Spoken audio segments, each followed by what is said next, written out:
လွန်ခဲ့တဲ့2000ပေါင်းများစွာကတိရစ္ဆာန်တွေဟာတားရဲနဲ့တားကောင်အဖြစ်ရန်သူတွေဖြစ်ခဲ့ကြပေမဲ့အခုချိန်မှာတော့ယဉ်ကျေးမှုထွန်းကားလာပြီးအားလုံးဟာငြိမ်းချမ်းစွာအတူရှင်တွဲနေထိုင်နေကြပြီဆိုတဲ့တမိုင်းကြောင်းကိုပြဆက်အဖြစ်တင်ဆက်နေတာဖြစ်ပါတယ်။ယုံမလေးကျူတွေဟာငယ်စဉ်ကတည်းကရဲအရာရှိတစ်ယောက်ဖြစ်ဖို့စိတ်အားထက်သန်ခဲ့ပြီးခက်ခဲတဲ့လေ့ကျင့်ရေးတွေကိုစူးစမ်းအားထုတ်ကြော်ဖြတ်ခဲ့ပါတယ်။နောက်ဆုံးမှာတော့သူမဟာထူးချွန်တဲ့ရဲအရာရှိတစ်ယောက်ဖြစ်ကွယ်နှင်းတပင်အခမ်းအနားမှာဂုဏ်ယူစွာနဲ့တာဝန်ထမ်းဆောင်ခွင့်ရရှိခဲ့တာကိုတွေ့မြင်ရမှာပဲဖြစ်ပါတယ်။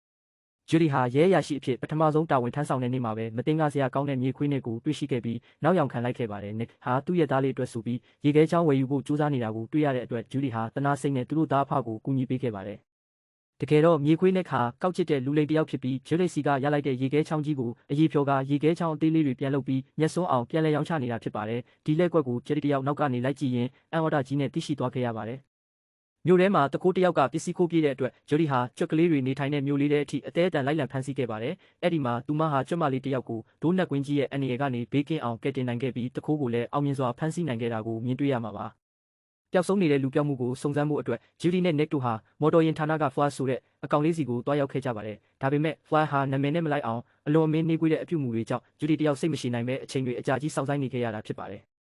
ဇက်သိမ်းပိုင်းမှာတော့မြို့တော်ဝင်တိုးမဟာသူမရဲ့မကောင်းတဲ့အကြံအစီတွေကိုဝန်ခံလိုက်ပြီးမြေခွေးနဲ့ကိုတားရဲစိတ်ဝင်အောင်တနက်နဲ့ပြစ်လိုက်ပါတယ်။ဒါပေမဲ့တကယ်တော့ဒါဟာဂျူဒီတို့ရဲ့ကြိုတင်ပြင်ဆင်ထားတဲ့ပြဿနာတစ်ခုသာဖြစ်ပြီးမြို့တော်ဝင်ရဲ့ဝန်ခံချက်တွေကိုအတန်ဖန်ဆက်နဲ့အမိအရာဖမ်းယူနိုင်ခဲ့တာပဲဖြစ်ပါတယ်